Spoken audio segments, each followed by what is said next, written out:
ನಮ್ಮ ಹೆಸರು ಶಿವಪ್ಪ ಮಲ್ಲಪ್ಪ ಕುಡುಬವಿ ಸಾಕಿನ ಹುಲ್ಲಂಬಿ. ನಾವು ಹುಲ್ಲಂಬಿ ಕೃಷಿ ಜ್ಯೋತಿ ರೈತ ಉತ್ಪಾದಕರ ಕಂಪ್ನಿಯ ಡೈರೆಕ್ಟರು. ಈಗ ನಮ್ಗೆ ಈ ಏರೋ ಗೊಬ್ಬರದ್ದು ಭಾಳ ತೊಂದರೆ ಆಗೈತೆ ರೈತರಿಗೆ. ನಮ್ಮದು 620 ಮೆಂಬರ್ಸ್ ಅದಾರೆ. ನಮಗೆ ಬರೋದು ಈಗ ಒಂದು ಲೋಡ್ ಬಂದೈತಿ 320 ಚೀಲ. ನಮಗೆ ಪ್ರತಿಯೊಬ್ಬರಿಗೆ ಒಂದೊಂದು ಚೀಲ ಹಂಚಕ್ಕಾಗಲ್ಲ. ಅದಕ್ಕಾಗಿ ಏನು ನಮಗೆ ಪ್ರತಿ ಒಂದು ಎಕರೆಗೆ ಒಂದು ಚೀಲ ಹಾಕಬೇಕಂದ್ರೆ ಇವನು ನಮಗೆ ಸಾರಾನ ಒಂದು 7-8 ಲೋಡ್ ಆದ್ರೆ ಸಾಲಂಗಿಲ್ಲ. ಈಗ ನಮಗೆ ಇವತ್ತಿನ ದಿವಸ ರೈತರು ಎಲ್ಲರೂ ಭಾಳ ನಮ್ಮ ಕಂಪ್ನಿಗೂ ನ್ಯಾಯ ಮಾಡಕತ್ತಾರೆ. ಒಂದೊಂದು ಚೀಲ ಕೊಟ್ಟರೆ ಎದಕ್ಕೆ ಆಗ್ಬೇಕು ಅಂಥೇಳಿ. ಅದಕ್ಕಾಗಿ ದಯವಿಟ್ಟು ನಮ್ಮ ಎಡಿ ಸಾಹೇಬರು ಜಡಿ ಸಾಹೇಬರು ನಮ್ಗೆ ಇನ್ನಷ್ಟು ಒಂದು 5-6 ಲೋಡ್ ಗೊಬ್ಬರ ಕೊಡಿಸಿದ್ರೆ ಅನುಕೂಲ ಆಕೈತೆ ಅಂತ ನಾವು ಕೇಳ್ಕೊತೀವಿ.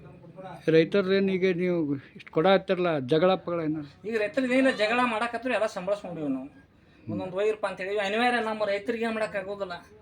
ನಮಗೆ ಅಷ್ಟು ತೊಂದರೆ ಅನುಭವಿಸೋದು. ನಾವು ಎಲ್ಲಿ ಬೇಕಾದಲ್ಲಿ ಕಲಟಿಗಾಗಿನೂ ಪಾಳ್ಯಕ್ಕೆ ಹೋಗಿ ಅಲ್ಲೊಂದು ಚೀಲ ತರೋದು, ಇಲ್ಲೊಂದು ಚೀಲ ತಂಬರೋದು. ನಮ್ಮದು ಈಗ ವರ್ಷನ್ಗೈತಿ ನಾವು ಗೊಂಜಾಳ ಬೆಳೆಸೋದು ಹಗರಾಗೈತಿ. ಈ ಒಂದು 4 ಚೀಲ ಗೊಬ್ಬರ ತೊಗೊಂಡು ಹಾಕೋದು ಭಾಳ ಕಷ್ಟ ಆಗೈತಿ, ಭಾಳ ತೊಂದರೆ ಆಗೈತಿ ರೀ. ಈ ಎಪ್ಪಿ ಆಗೋದ್ರಿಂದ ನಿಮ್ಗೆ ಅನುಕೂಲ ಏನಾಗೈತೆ ರೀ? ಎಪ್ಪಿಯಿಂದ ನಮಗೇನು ರೀ ಗೊಬ್ಬರದ ಅನುಕೂಲ ಆಗೈತೆ ರೀ. ಮತ್ತು ಆಮೇಲೆ ಮುಂದೆ ಎಲ್ಲ ಈ ಒಂದು ತೋಟಗಾರಿಕೆ ಇಲಾಖೆ ಮತ್ತು ರೈತ ಸಂಘದ ಸಂಪರ್ಕದಿಂದನೂ ಎಲ್ಲ ಅನುಕೂಲ ಆಗೈತಿ. ನಮ್ಮ ಅನುಕೂಲ ಮಾಡ್ಯಾರ ನಮ್ಮ ರೈತರಿಗೆ ಏನು ಉಪಯೋಗ ರೀ ಎಪ್ಪಿ ಆಗೋದ್ರಿಂದ ಊರೊಳಗೆ?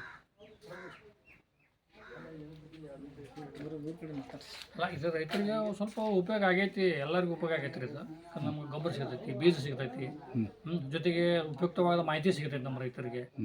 ಏನಾದರೂ ನಮ್ಮ ರೈತ ಉತ್ಪಾದಕರ ಕಂಪನಿಗೆ ಗೊತ್ತಾಗ್ತೈತಿ. ಎಲ್ಲ ರೀತಿಯೂ ರೈತರಿಗೆ ಒಂದು ಅನುಕೂಲ, ತಿಳುವಳಿಕೆ, ಆಮೇಲೆ ಮಾರ್ಕೆಟಿನ ಬಗ್ಗೆ ಎಲ್ಲ ಮಾಹಿತಿ ಆಗ್ತೈತೆ. ನಮ್ಮ ರೈತ ಉತ್ಪಾದಕರ ಕಂಪನಿ ಆಗಿದ್ದಕ್ಕೆ ನಮ್ಗೆ ಎಲ್ಲರಿಗೂ ಮಾಹಿತಿ ಸಿಗತ್ತೆ. ಅದು ದೊಡ್ಡ ಅನುಕೂಲ ನಮ್ಗೆ.